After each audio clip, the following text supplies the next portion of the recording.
জাতীয় থেকে আন্তর্জাতিক, প্রান্তিক, জনপদ থেকে নগর, চারপাশে কি ঘটছে এই মুহূর্তে সবকিছু নিয়ে আমাদের আয়োজন এখন চারদিক। আপনাদের সঙ্গে আছি আমি শামীমা রহমান শাম্মী।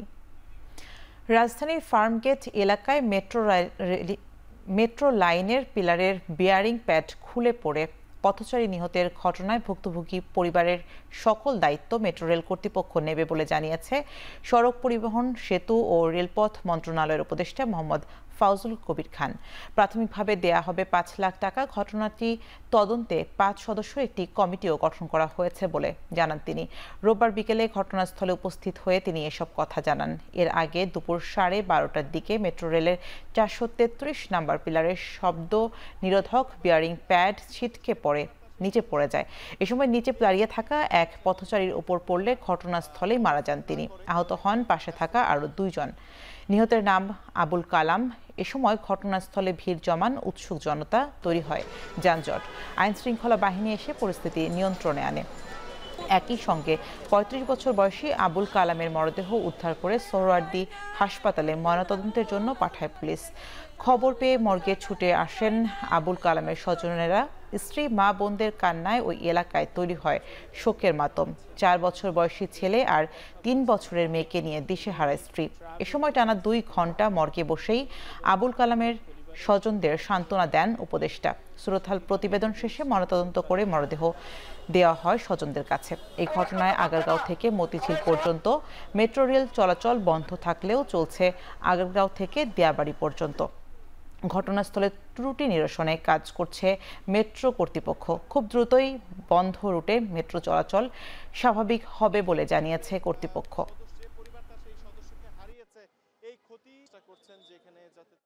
আমি বসে চা খাচ্ছিলাম, আমি ভাবছি কি বুড়োর মধ্যে বাস্ট হয়েছে। তো পরে দেখি ওই লুকে পড়ে আমি আমার মুখ দিয়ে কোনো ভাষা আসতেছে না। পরে দেখি ওই যে প্লেটটা পড়ছে কালো, ওই প্লেটটা দিয়ে আমার সামনের দিকে আসছে, এখান থেকে পরে আমি 2 হাত দিয়ে সরাইছি। কি বলবো বলেন, আপনারা কি বলতে চান, কি শুনতে চান? আমার বাবার যেন কোনো ক্ষয়ক্ষতি না হয়, আমার বাবার ঠিকঠাক মতো বাসায় পৌঁছে দিবেন, এই আপনাদের কাছে অনুরোধ। নিহতের সমস্ত দায় দায়িত্ব আমরা গ্রহণ করব, মেট্রো রেল গ্রহণ করবে। প্রাথমিকভাবে পরিবারকে 5 লক্ষ টাকা সাহায্য দেওয়া হবে, নিহতের পরিবারকে দেওয়া হবে। এরপরে নিহতের পরিবারে যদি কোনো কর্মক্ষম ইয়ে থাকে তাকে মেট্রো রেলে চাকরি দেওয়া হবে। এদিকে দীর্ঘ সময় মেট্রো রেল চলাচল বন্ধ থাকায় এর প্রভাব পড়ে রাজধানীর সড়কগুলোতে। সপ্তাহের প্রথম কর্মদিবসে যানজটে নাকাল হয় নগরবাসী। রোববার দুপুরের পর থেকে রাজধানীর বিভিন্ন সড়কে গণপরিবহনগুলোতে যাত্রী চাপ বাড়তে থাকে। ফলে রাজধানীর শাহবাগ, কারওয়ান বাজার সহ বিভিন্ন স্থানে থেমে থেমে চলতে দেখা যায় যানবাহনগুলোকে। একদিকে তীব্র যানজট, অন্যদিকে ভ্যাপসা গরমে চরম ভোগান্তিতে পড়েন যাত্রীরা। বিভিন্ন পয়েন্টে যানবাহনের জন্য অপেক্ষা করতে দেখা যায় অনেকেই মেট্রো রেলে সাময়িক বন্ধ থাকার বিষয়টি না জেনেই বাসা থেকে বের হয়ে বিপাকে পড়েন। সবচেয়ে বেশি বেগ পেতে হয় মতিঝিল থেকে মিরপুর রুটে চলাচলকারীদের। সন্ধ্যার পর আংশিক মেট্রো চলাচল শুরু হলেও যানজট পরিস্থিতির তেমন একটা উন্নতি চোখে পড়েনি। তবে রাত বাড়ার সঙ্গে সঙ্গে পরিস্থিতি কিছুটা স্বাভাবিক হতে শুরু করে। মেট্রো নেই বলে চাপটা বেশি আজকে, আর মেট্রো থাকলে তো একটু কম চাপ থাকতো, গাড়ি যেতে সুবিধা হতো আর কি। অফিসগামী যে মানুষগুলো আছে তারা তো দেখা যায় যে আমাদের ওই উত্তর সাইড থেকে সবাই metro rail use to. Suppose আমি যেহেতু এখানে জব করি, আমি জানি আমার অফিসে 90% লোক মেট্রো ইউজ করে। তো আজকে তো সবাই বিকল্প আউট ইউজ করতে হয়েছে। ঢাকা শহরের মতো একটা সিটিতে এই অবস্থা কোনোভাবে আমরা কাম্য করি না। নির্বাচন বাধাগ্রস্ত হলে গণতন্ত্র প্রতিষ্ঠা পাবে না বলে মন্তব্য করেছেন বিএনপির স্থায়ী কমিটির সদস্য আমির খসরু মাহমুদ চৌধুরী। রোববার সকালে গণ অধিকার পরিষদের প্রতিষ্ঠাবার্ষিকী উপলক্ষে আয়োজিত অনুষ্ঠানে অংশ নিয়ে তিনি বলেন, দ্বিমত পোষণ করেও ভিন্ন মতকে শ্রদ্ধা জানানোর সংস্কৃতি ধরে রাখতে হবে। এ সময় জামায়াতের সেক্রেটারি জেনারেল মিয়া গোলাম পরোয়ার বলেন, রাজনৈতিক মতভেদ থাকলেও জাতীয় স্বার্থে সবাইকে ঐক্যবদ্ধ থাকতে হবে। জাতীয় নির্বাচনের অভিযাত্রাকে এগিয়ে নিতে হবে। যদি কারো দলীয় স্বার্থের কারণে জুলাই সনদের আইনি ভিত্তি দেওয়ার জায়গায় কোনো বাধা তৈরি হয়, সেই দলের সঙ্গে কথা বলে তাদের দলীয় স্বার্থের জায়গা থেকে তাদেরকে বিরত থাকার আহ্বান জানাতে হবে। আমরা বাংলাদেশের প্রশ্নে এক হতে চাই এই বাংলাদেশটাকে নতুন করে গড়ার ক্ষেত্রে। বাংলাদেশে একটা গণতান্ত্রিক অর্ডার ফিরিয়ে আনতে হবে। এখন রাস্তার আন্দোলন নয়, এখন আন্দোলন হচ্ছে জনগণের কাছে আমাদেরকে যেতে হবে। আমরা সাংঘর্ষিক রাজনীতির দিকে যেতে পারবো না, আমরা হিংসাপরায়ণ রাজনীতির দিকে যেতে পারবো না। আমরা পরস্পরের সাথে সম্পর্ক নষ্ট করে রাজনীতি করে যদি যাই, আবার সেই পুরনো কালচার আমাকে ফিরে যেতে হবে। ফ্যাসিবাদমুক্ত বাংলাদেশে একটি সুষ্ঠু গণতান্ত্রিক পরিবেশ, একটি নতুন বাংলাদেশ, একটি মানবিক বাংলাদেশ বিনির্মাণের পথে অনেক বাধা আমাদের আসবে।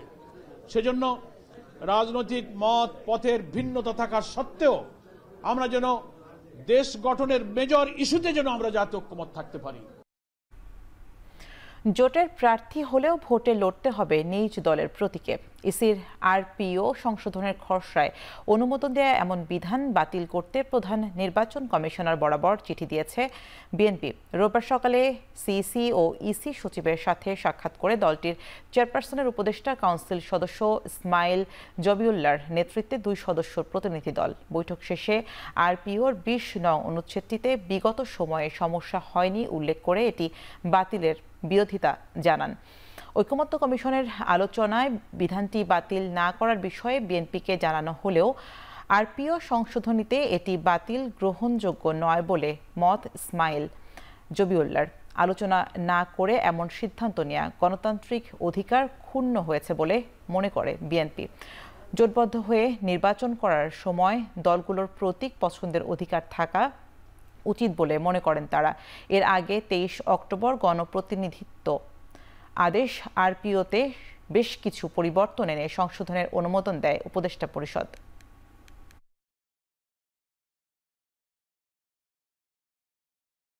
জোট করলেও ভোট করতে হবে দলীয় প্রতীকে, এমন সিদ্ধান্ত নিয়েছে অন্তর্বর্তীকালীন সরকারের উপদেষ্টা পরিষদ। এ সংশোধনীর সাথে বিএনপি একমত নয় এবং এই সংশোধনী থেকে সরে এসে আরপিওর 20 অনুচ্ছেদের পূর্বের বিধান বহাল রাখার অনুরোধ জানিয়ে বিএনপি প্রধান নির্বাচন কমিশনারের কাছে একটি আনুষ্ঠানিক পত্র দিয়েছে। গণপ্রতিনিধিত্ব অধ্যাদেশ আরপিও সংশোধনীতে জোটের প্রার্থী হলেও নিজ দলের প্রতীকে ভোট ইস্যুতে ইসিতে দেয়া বিএনপির আপত্তির বিষয়ে সিদ্ধান্ত জানানো হবে বলে জানিয়েছে ইসি সচিব আক্তার আহমেদ। রোববার বিকেলে নির্বাচন ভবনে কমনওয়েলথের প্রাক নির্বাচনী পর্যবেক্ষণ দলের সাথে কমিশনের বৈঠক শেষে সমসাময়িক বিষয় নিয়ে ব্রিফিংয়ে একথা বলেন তিনি। একই সাথে রোডম্যাপ অনুযায়ী কমিশনের সবকিছু শতভাগ করা সম্ভব না হলেও সব মিলিয়ে প্রস্তুতি চলছে বলে জানান তিনি।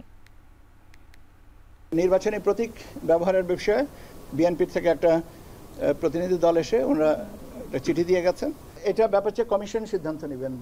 এটার ব্যাপারে আমার এইটুকুই বক্তব্য। প্রি ইলেকশন পিরিয়ডে, ইলেকশন ডে এবং পোস্ট ইলেকশন পিরিয়ডেও হয়তো ওনারা আসতে চাইবেন। ওনারা overseas vote that is diaspora কমিউনিটিকে ইনক্লুশনের ব্যাপারে আমাদের পদক্ষেপগুলো কী কী এবং আমরা যে হাইব্রিড একটা সলিউশনের কথা বলেছি এটা ওনারা জানতে চেয়েছিলেন যে কিভাবে করা হবে। Commonwealth Secretary General deploys a pre-election assessment mission to the member country. We are here with a number of objectives in mind. The first objective is for us to ascertain whether there will be broad support among all stakeholders in Bangladesh for the presence of a Commonwealth observer mission. আগামী 28 November London থেকে Saudi আরব যাচ্ছেন বিএনপির ভারপ্রাপ্ত chairman Tarique Rahman. এরপর ওমরা পালন শেষে তার দেশে ফেরার কথা রয়েছে বলে নিশ্চিত করেছে বিএনপির একটি সূত্র। ঠিক কত তারিখে তিনি দেশে ফিরছেন সেটি এখনও জানা না গেলেও এটি নিশ্চিত যে 28 নভেম্বর তিনি সৌদি আরব যাবেন। নির্বাচনের আগে দলের শীর্ষ নেতার দেশে ফেরা ঘিরে তৃণমূল থেকে কেন্দ্র পর্যন্ত সাংগঠনিক প্রস্তুতিও নিচ্ছে বিএনপি। প্রস্তুত করা হচ্ছে বাসভবন, অফিস ও বুলেট প্রুফ গাড়ি। নিরাপত্তা বিশ্লেষকরা বলছেন বিএনপির নিজস্ব নিরাপত্তা ব্যবস্থা যথেষ্ট নয়, রাষ্ট্রীয়ভাবে নিরাপত্তা নিশ্চিত করতে হবে। দেশে ফিরে তারেক রহমান আদালত প্রাঙ্গণে যেতে হবে না বলে জানান দলের আইন বিষয়ক সম্পাদক। তিনি বলেন তার দেশে ফেরার আইনি কোনো বাধা নেই।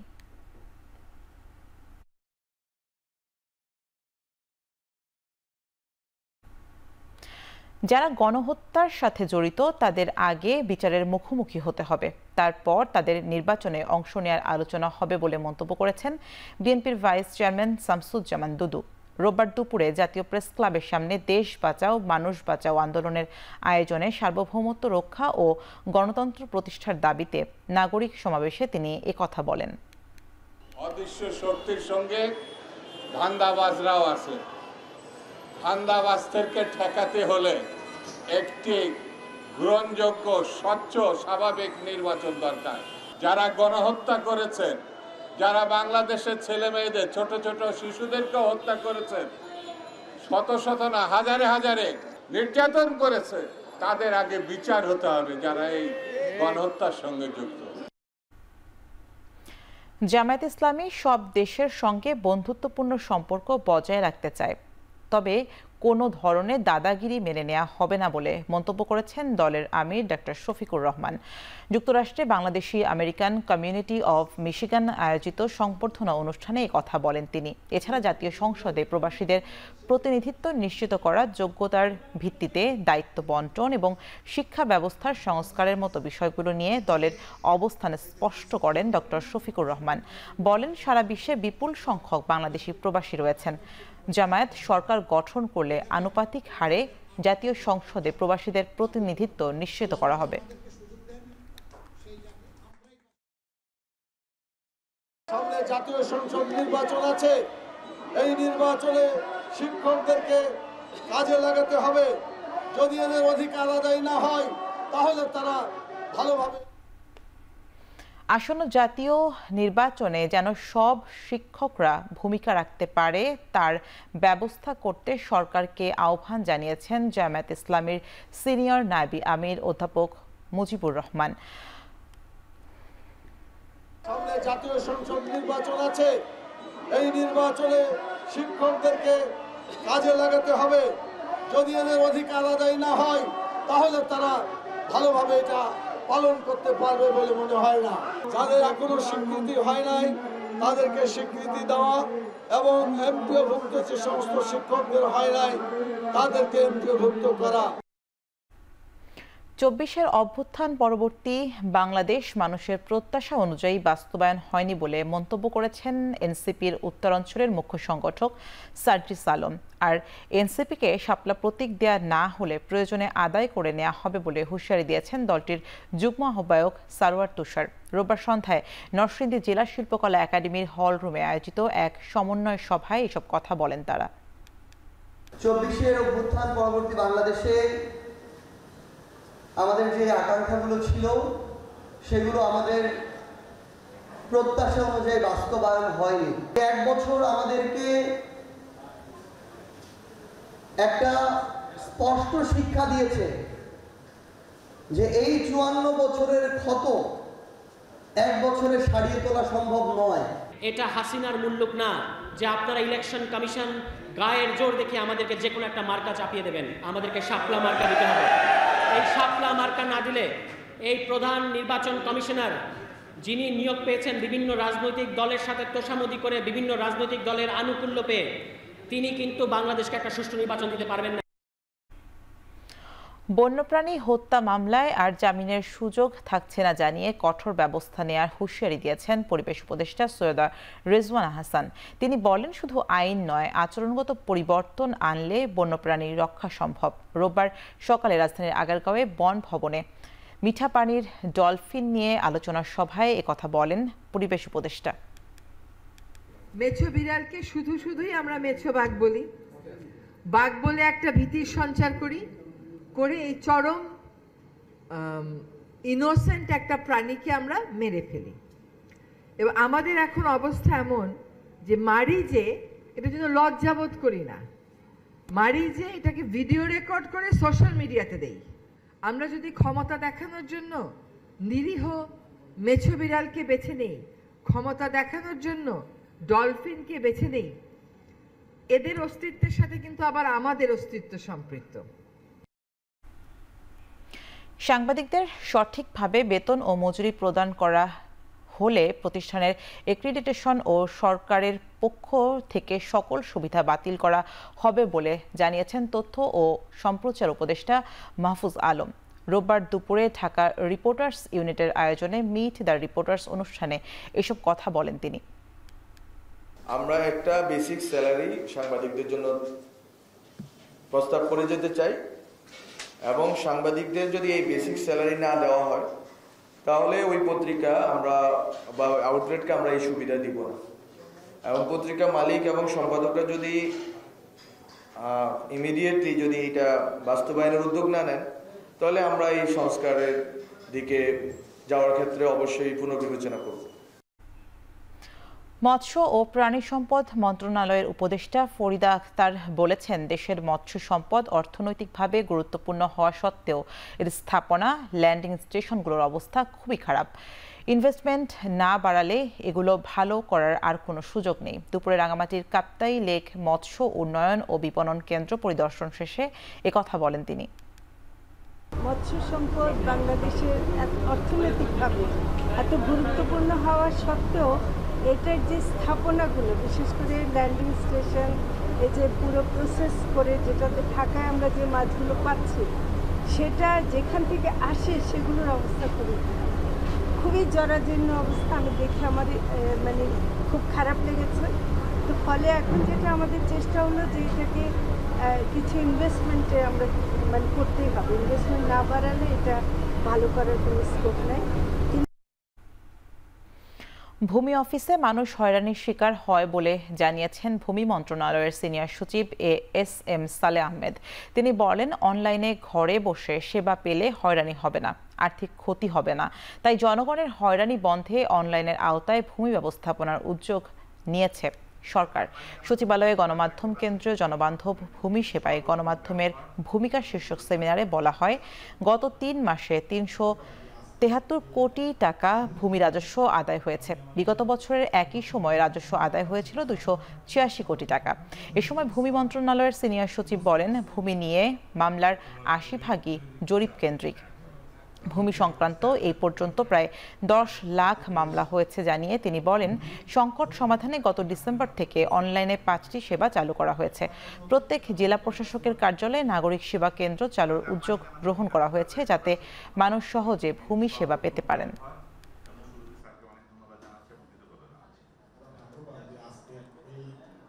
আমরা 100 অনলাইন করেছি ভূমি সেবাগুলো, কিন্তু ভূমি আরো অনেকগুলো বিষয় আছে, কিন্তু আসলে কি নাগরিকরা এই 100 সুবিধা নিতে পারছে? আমরা অনেক কাজ করেছি, কিন্তু আসলে শেষ কথা না, আমাদের আসলে অনেক দূর যেতে হবে। জরিপ একটা বড় বিষয়, এবং বাংলাদেশে বর্তমানে যে মামলা মোকদ্দমা ভূমি বিরোধ তার 80% হচ্ছে আসলে জরিপের কারণে। সেনাপ্রধান জেনারেল ওয়াকারুজ্জামান বলেছেন, সততা বজায় রেখে উন্নয়নমূলক কার্যক্রমের মাধ্যমে সেনাবাহিনীর কোনো কোর অব ইঞ্জিনিয়ার্সের প্রশংসনীয় ভূমিকা ভবিষ্যতেও অব্যাহত থাকবে। রোববার সকালে নাটোরে সেনাবাহিনীর কোর অফ ইঞ্জিনিয়ার্সের 9ম কর্নেল কমান্ড্যান্ট অভিষেক অনুষ্ঠান এবং বার্ষিক অধিনায়ক সম্মেলনে একথা বলেন তিনি। স্বাধীনতা যুদ্ধে আত্মত্যাগকারী কোর অফ ইঞ্জিনিয়ার্সের সেনা সদস্য সহ সকল বীর মুক্তিযোদ্ধাদের স্মরণ করেন তিনি। আর দেশ গঠনে কোর অফ ইঞ্জিনিয়ার্সের গৌরবোজ্জ্বল ঐতিহ্য তুলে ধরার পাশাপাশি দেশমাতৃকার সেবায় বিভিন্ন উন্নয়নমূলক কর্মকাণ্ডের ভূয়সী প্রশংসা করেন তিনি। অনুষ্ঠানে ওয়াকারুজ্জামানকে কোর অফ ইঞ্জিনিয়ার্সের 9ম কর্নেল কমান্ড্যান্ট হিসেবে অভিষিক্ত করা হয়।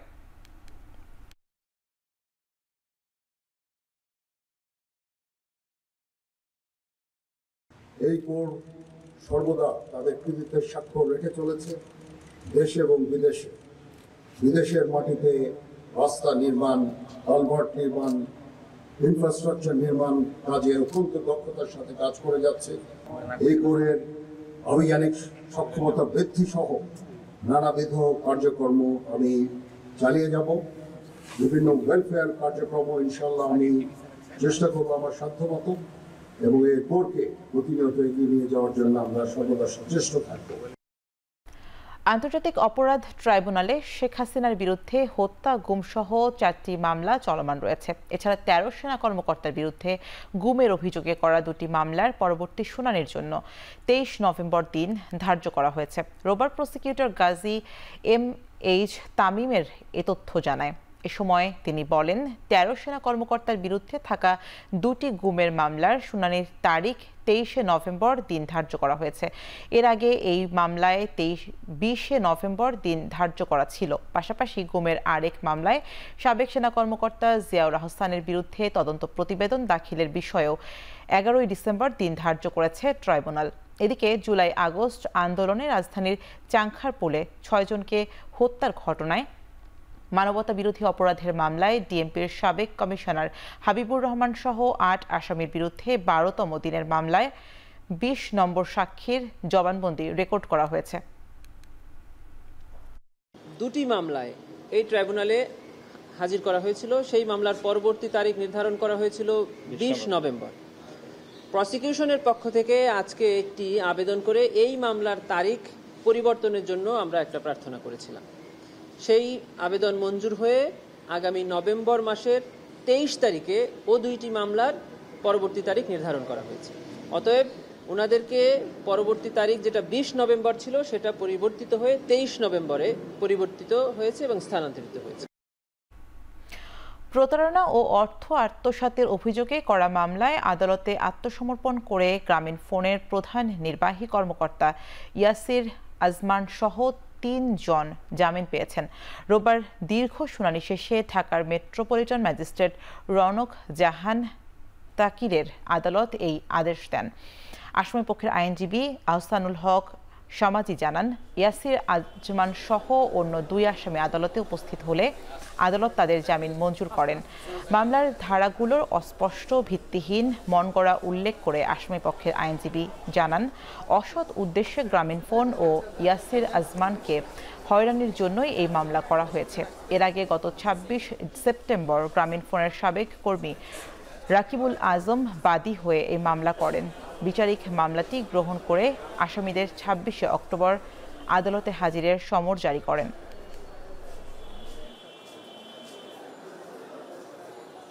এই বিজ্ঞ আদালতে তিনি যে মামলা করেছেন সেটি অসৎ উদ্দেশ্যে করা হয়েছে। অভিযুক্ত ব্যক্তিদেরকে ব্যক্তিগতভাবে, সামাজিকভাবে এবং গ্রামীণ ফোনকে সর্বসমক্ষে হেয় প্রতিপন্ন করার উদ্দেশ্যেই এটি দায়ের করা হয়েছে এবং তারা জামিন পাওয়ার যোগ্য।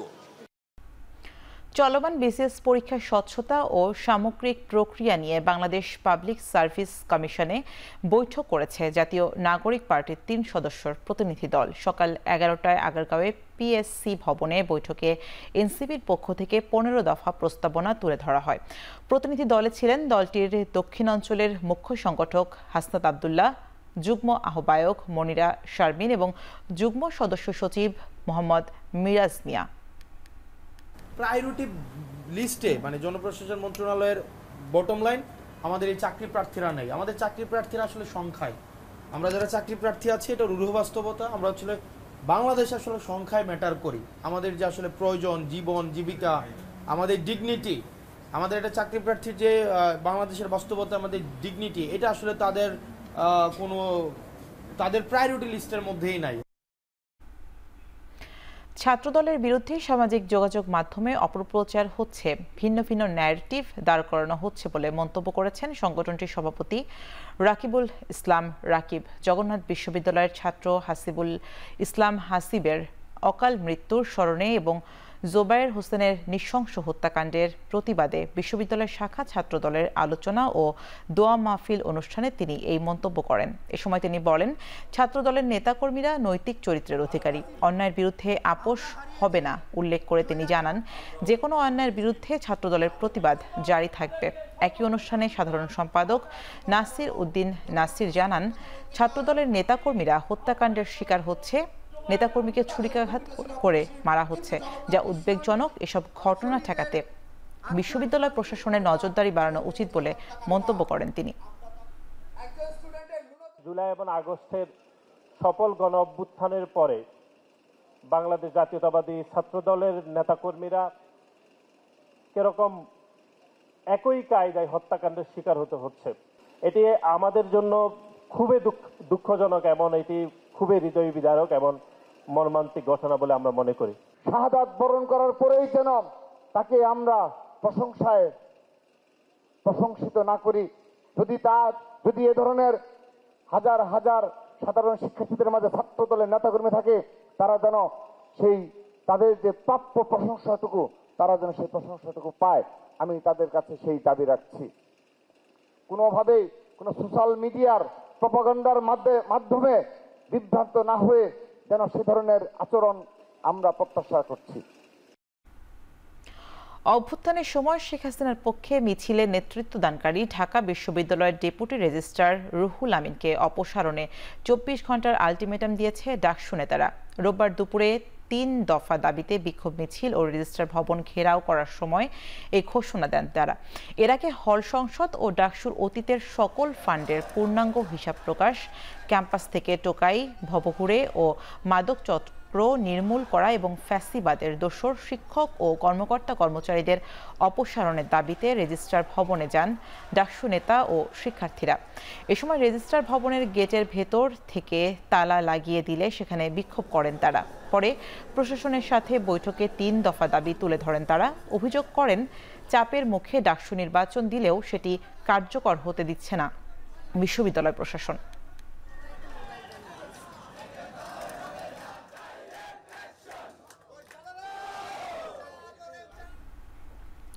শপথ নিলেন রাজশাহী বিশ্ববিদ্যালয়ের কেন্দ্রীয় ছাত্র হল সংসদ ও সিনেটের নবনির্বাচিত প্রতিনিধিরা। এতে 35 বছর পর বিশ্ববিদ্যালয়টিতে শুরু হলো ছাত্র প্রতিনিধিত্ব। রোববার বিকেলে 4:30টার দিকে রাজশাহী বিশ্ববিদ্যালয়ের কাজী নজরুল ইসলাম মিলনায়তনে এই শপথ অনুষ্ঠানের আয়োজন করা হয়। বিকেলের পর হল ও কেন্দ্রীয় ছাত্র সংসদের নির্বাচিত 283 জন প্রতিনিধি আসতে থাকে মিলনায়তনে। পরে সকলের উপস্থিতিতে রাকসুর নবনির্বাচিত প্রতিনিধিদের শপথ পাঠ করান উপাচার্য ও রাকসু সভাপতি অধ্যাপক ডক্টর সালেহ হাসান নকিব। শপথ শেষে ভিপি মোস্তাকুর রহমান জাহিদ বলেন, বিজয়ীদের তুলনায় পরাজিতদের সংখ্যা বেশি, তাই সকলকে সাথে নিয়েই ছাত্র প্রতিনিধিত্ব করতে হবে। আর শিক্ষার্থীদের স্বার্থে পূর্বে যেসব সরব ছিলেন তাদের নিয়ে কাজ করতে চান জিএস সালাউদ্দিন আম্মার।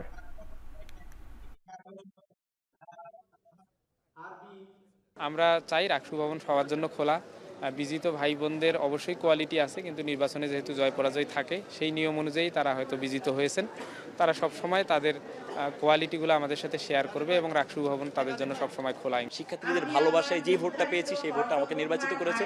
আমি তাদের প্রতি চিরকৃতজ্ঞ এবং কৃতজ্ঞতা বোধের জায়গা থেকে একটা বছর শুধুমাত্র শিক্ষার্থীদের জন্য কাজ করতে চাই।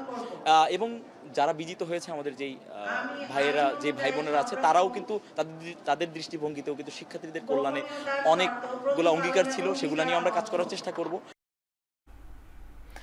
ক্ষমতার অপব্যবহার করে চট্টগ্রামের আন্তর্জাতিক ইসলামী বিশ্ববিদ্যালয় থেকে প্রায় 13 কোটি টাকা আত্মসাতের অভিযোগে সাবেক সংসদ সদস্য ডক্টর আবু রেজা মোহাম্মদ নদভী ও উপাচার্য আনোয়ারুল আজিম আরিফ সহ 16 শিক্ষক ও কর্মকর্তার বিরুদ্ধে মামলা করেছে দুদক। রোববার দুদকের চট্টগ্রাম জেলা কার্যালয় 1-এ এই মামলা করা হয়। মামলায় বলা হয়, 2021 সালে বোর্ড অফ ট্রাস্টিস চেয়ারম্যান হয়ে সাতকানিয়া ভবনের আসনের এই সাংসদ ও উপাচার্য আনোয়ারুল আজিম আরিফ একটি বলয় তৈরি করেন। আইআইইউসি টাওয়ার থেকে সম্মানীর নামে 3 বছরে অন্তত 12 কোটি টাকার বেশি হাতিয়ে নেন। এছাড়া গাড়ি কেনার জন্য 65 লাখ টাকা ঋণ, ছেলের বিদেশ যাওয়া ও স্ত্রীর চিকিৎসার জন্য অর্থ লোপাট করেছেন বলে অনুসন্ধানে বেরিয়ে এসেছে। চট্টগ্রামের আগ্রাবাদ এলাকায় অবস্থিত IIUC tower Islamic development bank ও আইআইইউসি এর ফান্ডের সহায়তায় 15 তলা বিশিষ্ট ভবনটি নির্মিত হয়। এখান থেকে মাসে গড়ে 90 লাখ টাকা আয় হয়। এসব অর্থ বিশ্ববিদ্যালয় ও ছাত্রদের কল্যাণে ব্যয় করার কথা থাকলেও বড় অংশই লোপাট করা হয়।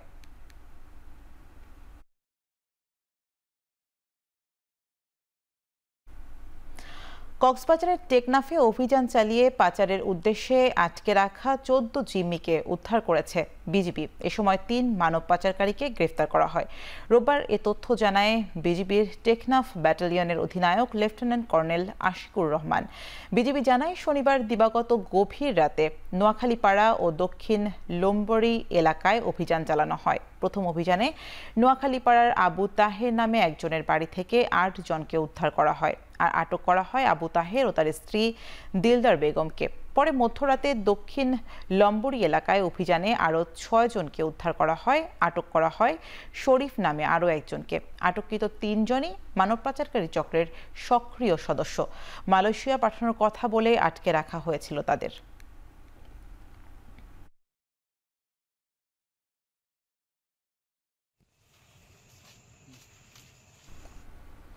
সামাজিক যোগাযোগ মাধ্যমে অপপ্রচার চালানোর অভিযোগে দুজনের নাম উল্লেখ করে 50 কোটি টাকার মানহানির মামলা দায়ের করেছেন গাজীপুর মহানগর বিএনপির সভাপতি শওকত হোসেন সরকার। সকালে গাজীপুর চিফ মেট্রোপলিটন ম্যাজিস্ট্রেট আদালতে এই মামলাটি দায়ের করেন তিনি। এর আগে নিজ বাসায় বসে দলীয় কর্মীর কাছ থেকে চাঁদা আদায়ের এক ভিডিও সামাজিক যোগাযোগ মাধ্যমে প্রকাশ করেন প্রবাসী সাংবাদিক নাজমুস সাকিব।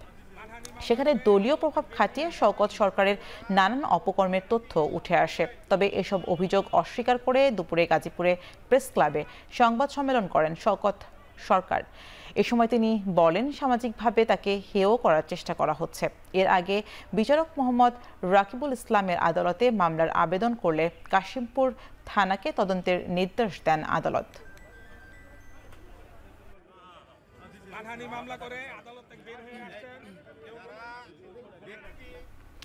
নারায়ণগঞ্জের ফতুল্লায় বিআরটিসির বাসের ধাক্কায় শাহজাদা আল ইমরান নামে এক ওয়াসা কর্মকর্তা নিহত হয়েছেন।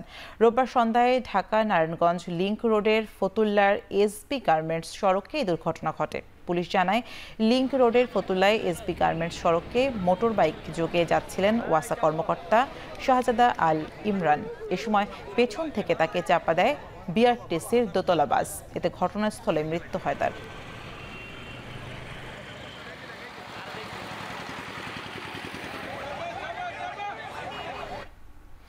নারায়ণগঞ্জে প্রকাশ্যে আদালত প্রাঙ্গণে এক বিচার প্রার্থীকে বেধড়ক মারধর করেছেন কয়েকজন আইনজীবী। রোববার দুপুরে জেলা জজ আদালতে এই ঘটনা ঘটে। এ সময় বিচার প্রার্থী ইরফান মিয়াকে বাঁচাতে গিয়ে আহত হন আরও 3 জন।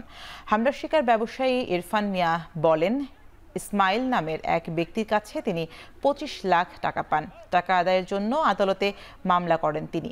মামলায় আসামি পক্ষের আইনজীবী মহানগর বিএনপির আহ্বায়ক অ্যাডভোকেট সাখাওয়াত হোসেন। রোববার দুপুরে আদালতে ঢোকার সময় অ্যাডভোকেট সাখাওয়াত হোসেন তাকে জোর করে আদালত কক্ষ থেকে বের করে দেয়। এরপর তাকে চলে যেতে বলেন। এক পর্যায়ে সাখাওয়াত হোসেনের নির্দেশে তার কয়েকজন জুনিয়র আইনজীবী ও আসামি পক্ষের লোকজন হামলা চালায় বলে অভিযোগ করেন ইরফান মিয়া। যদিও বিষয়টি অস্বীকার করেছেন অভিযুক্ত আইনজীবী।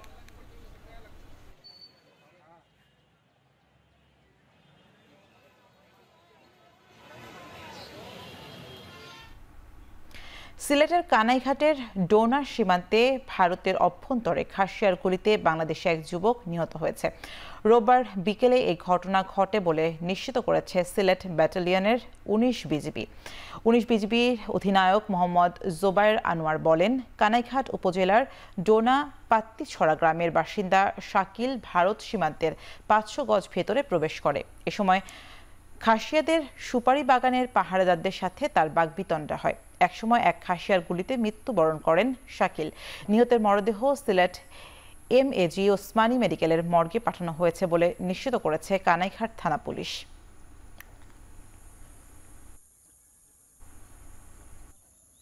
নারায়ণগঞ্জে Ajmeri consumer food company limited নামে একটি ফুড কারখানায় বিপুল পরিমাণ নকল সস জব্দ করেছে র্যাব 11। বিকেলে ফতুল্লার শিবু মার্কেট পূর্ব সস্তাপুর এলাকা থেকে এসব নকল সস জব্দ করা হয়। র্যাব 11 এর সিনিয়র সহকারী পুলিশ সুপার আল মাসুদ খান জানান, গোপন সংবাদের ভিত্তিতে আজমেরি কনজিউমার ফুড কোম্পানি লিমিটেডে অভিযান পরিচালনা করেন তারা। এ সময় বিপুল পরিমাণে নকল টমেটো সস, সয়া সস ও সাদা সিরকা জব্দ করা হয়। সেই সঙ্গে প্রতিষ্ঠানটির মালিককে 1 লাখ টাকা জরিমানা সহ 1 মাসের বিনাশ্রম কারাদণ্ড দেওয়া হয়। ভবিষ্যতে এই ধরনের অভিযান চলবে বলেও জানান তারা।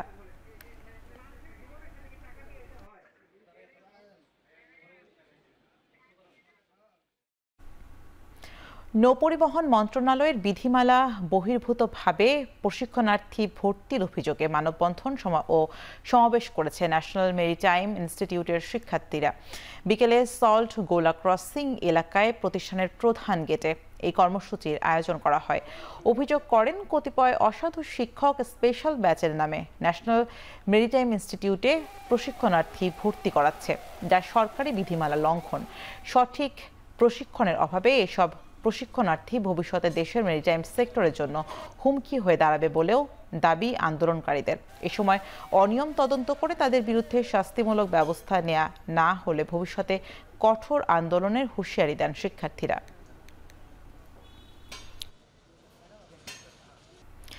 এবারে আন্তর্জাতিক প্রসঙ্গ। বিশ্ব নেতাদের উপস্থিতিতে জমকালো উদ্বোধনী অনুষ্ঠানের মধ্যে দিয়ে মালয়েশিয়ায় শুরু হলো 3 দিনব্যাপী 47তম আসিয়ান শীর্ষ সম্মেলন। প্রথম দিনই ডোনাল্ড ট্রাম্পের উপস্থিতিতে সীমান্ত বিরোধী সংক্রান্ত চুক্তিতে স্বাক্ষর করে থাইল্যান্ড ও কম্বোডিয়া। এর আগে মালয়েশিয়ার প্রধানমন্ত্রী আনোয়ার ইব্রাহিমের উদ্বোধনী ভাষণে উঠে আসে মিয়ানমারের গৃহযুদ্ধ বন্ধে আঞ্চলিক সহযোগিতার প্রসঙ্গ। এরপর সাইডলাইনে ট্রাম্পের সঙ্গে দ্বিপক্ষীয় বৈঠক করেন মালয়েশিয়ার প্রধানমন্ত্রী। পারস্পরিক বাণিজ্য ও গুরুত্বপূর্ণ খনিজ সম্পদের বিষয়ে একটি চুক্তিতে পৌঁছায় দুই দেশ। এবারের আয়োজনে অন্যতম আকর্ষণ ছিল 11তম সদস্য রাষ্ট্র হিসেবে আসিয়ানে পূর্ব তৈমুরের আনুষ্ঠানিক যোগদান। মালয়েশিয়া সফর শেষে জাপান যাবেন ট্রাম্প, এরপর দক্ষিণ কোরিয়ার বুসানে অনুষ্ঠিত আন্তর্জাতিক বাণিজ্য সম্মেলনে যোগ দেবেন তিনি। এর আগে চীনা প্রেসিডেন্ট শি জিনপিং এর সঙ্গে সাক্ষাতের পরিকল্পনা রয়েছে মার্কিন প্রেসিডেন্টের।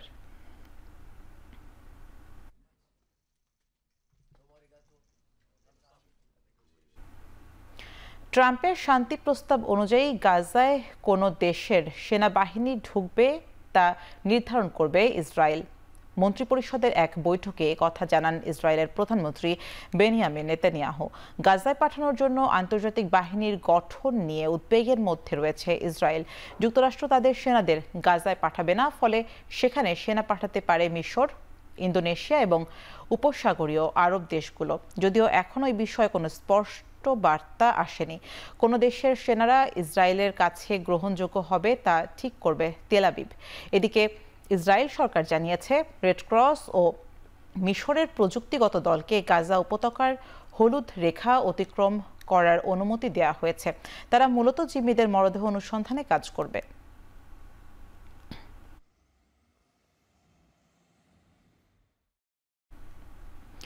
শুল্ক বিরোধী বিজ্ঞাপনের জেরে এবার কানাডার পণ্য অতিরিক্ত 10% আমদানি শুল্ক আরোপের ঘোষণা দিয়েছেন মার্কিন প্রেসিডেন্ট ডোনাল্ড ট্রাম্প। সম্প্রতি যুক্তরাষ্ট্রের সাবেক প্রেসিডেন্ট ডোনাল্ড রিগ্যানের কণ্ঠ ব্যবহার করে শুল্ক ব্যবহার নেতিবাচক দিক নিয়ে একটি বিজ্ঞাপন প্রচার করে কানাডা, যার অধিকাংশ তথ্যই নেতিবাচক বলে দাবি করেন ট্রাম্প। এরপর শনিবার ট্রুথ সোশ্যালে দেয়া এক পোস্টে ট্রাম্প উল্লেখ করেন বিজ্ঞাপনটি অবিলম্বে সরিয়ে নেওয়ার কথা ছিল, কিন্তু গতরাতে ওয়ার্ল্ড সিরিজ বেসবল চ্যাম্পিয়নশিপ চলাকালেও কানাডা তা প্রচার করেছে, যা পুরোপুরি প্রতারণা।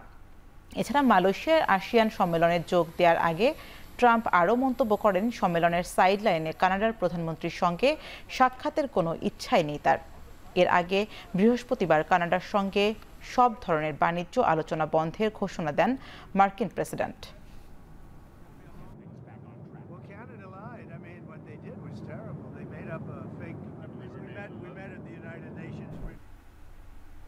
ফ্রান্সের প্যারিসে বিখ্যাত লুভ মিউজিয়ামে চুরির ঘটনায় সন্দেহভাজন 2 জনকে আটক করেছে দেশটির পুলিশ। বিষয়টি নিশ্চিত করেছে ফরাসি সংবাদ মাধ্যম লা পার্সিয়ান। আটক 2 জনের মধ্যে একজন চার্লস দ্য গল বিমানবন্দরের দিয়ে পালানোর চেষ্টা করছিলেন। আরেকজনকে আটক করা হয় ফ্রান্সের প্রত্যন্ত সেন্ট ভেনিস শহর থেকে।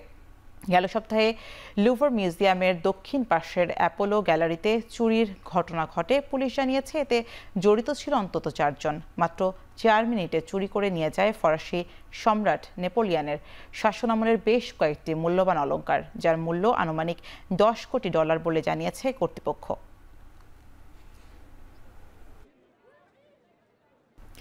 স্প্যানিশ লা লিগার খবর। মৌসুমের প্রথম এল ক্লাসিকোতে বার্সেলোনাকে 2-0 গোলে হারিয়েছে রিয়াল মাদ্রিদ। লস ব্লাঙ্কোসদের হয়ে গোল করেন এমবাপ্পে ও বেলিংহাম। বার্সার হয়ে একমাত্র গোলটি করেন ফার্মিজ লোপেজ। এই ম্যাচে ফেভারিট হিসেবেই খেলতে নামে রিয়াল মাদ্রিদ। ম্যাচ জুড়েই আধিপত্য দেখিয়েছে তারাই। ম্যাচের শুরুতে এমবাপ্পের একটি গোল অফসাইডে বাতিল হয়। 22 মিনিটে দলের হয়ে প্রথম গোল করেন তিনি। 38 মিনিটে গোল করে বার্সাকে সমতায় ফেরান ফার্মিন লোপেজ। তবে প্রথমার্ধেই বেলিংহামের গোলে আবার এগিয়ে যায় রিয়াল। বিরতির পর পেনাল্টি পেলেও এমবাপ্পের শট ফিরিয়ে দেন বার্সা গোলরক্ষক ভয়চেক শেজনি। শেষ পর্যন্ত আর কোনো দল গোল না পেলে জয় নিয়ে মাঠ ছাড়ে লস ব্ল্যাঙ্কোসরা। এই জয়ে লা লিগার পয়েন্ট টেবিলে বার্সার চেয়ে 5 পয়েন্টে এগিয়ে গেছে রিয়াল।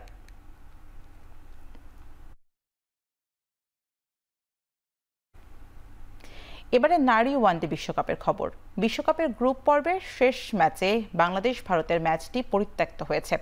আগে ব্যাট করে টাইগ্রেসরা ভারতকে 126 রানের লক্ষ্য দিলেও বৃষ্টির কারণে ভারত 8 ওভার 4 বলের বেশি খেলতে পারেনি। বৃষ্টির কারণে শুরুতে 43 ওভারে নির্ধারিত হওয়া ম্যাচে টস হেরে ব্যাট করতে নেমে নিয়মিত বিরতিতে উইকেট হারায় বাংলাদেশ। মাঝে আরেক দফা বৃষ্টিতে ম্যাচের দৈর্ঘ্য আরও কমে আসে।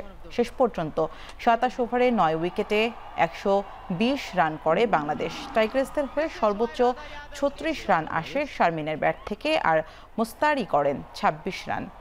আর কাউকে বেশিক্ষণ টিকতে পারেনি। ডিএল মেথডে ভারতের লক্ষ্য দাঁড়ায় 126 রান। লক্ষ্য তারায় শুরুটা দারুণ করে স্বাগতিকেরা। বৃষ্টিতে তৃতীয়বার খেলা বন্ধের আগে 9 ওভারের আগেই 57 রান করে দলটি। তবে এরপর খেলা আর মাঠে না গড়ালে ম্যাচ পরিত্যক্ত ঘোষণা করে অফিসিয়ালরা।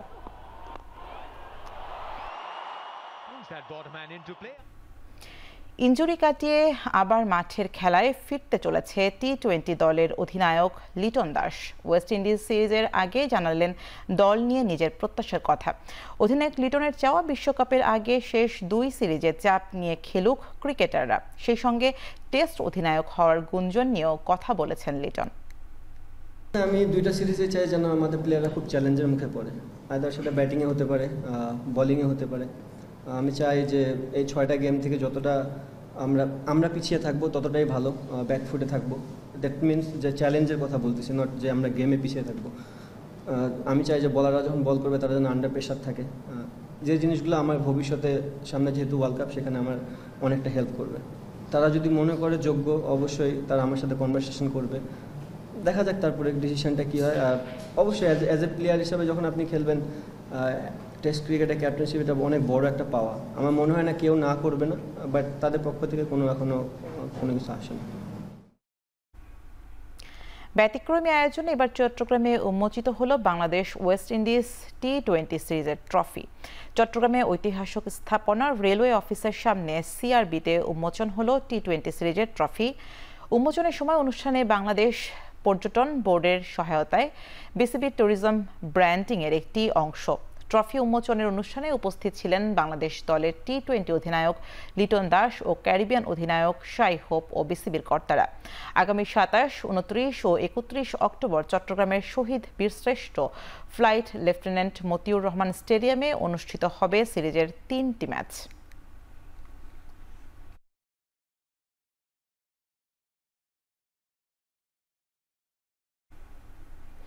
শেষ করছি এখন চারদিকের আয়োজন। এখন টেলিভিশন ওয়েবসাইটে দেখতে ভিজিট করুন www.ekhon.tv, ফেসবুকে দেখতে ভিজিট করুন facebook.com/tv.ekhon এবং ইউটিউবে দেখতে ভিজিট করুন youtube.com/c/ekhon tv।